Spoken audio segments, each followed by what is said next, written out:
Welcome to Kenton's videos. Enjoy the video. You'll begin by verifying the essentials. The Access 125 2024 must have its Bluetooth module active and the scooter battery above 20% so the radio stays on. Turn the ignition to accessory mode. This powers the infotainment. On your phone, enable Bluetooth and location services and move within 3 meters of the scooter. Once done, put the scooter into pairing mode.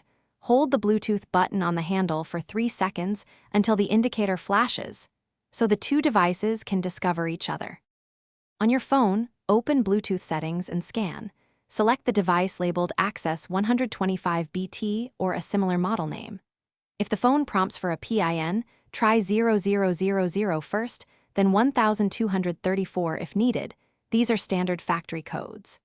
Grant permission requests for call audio and contacts so hands-free features work. This ensures full functionality beyond basic audio streaming. Once paired, the scooter's indicator will switch from flashing to steady. Finish by testing a phone call and playing media to verify the microphone and speakers work through the scooter. Save the phone as the scooter's primary device in the Bluetooth menu so it auto-reconnects next time. If anything fails, reboot both the scooter system and your phone and then retry. If you still get intermittent audio, delete all saved pairings on both devices, restart, and perform a fresh pairing. This clears conflicts and typically resolves stubborn connection issues.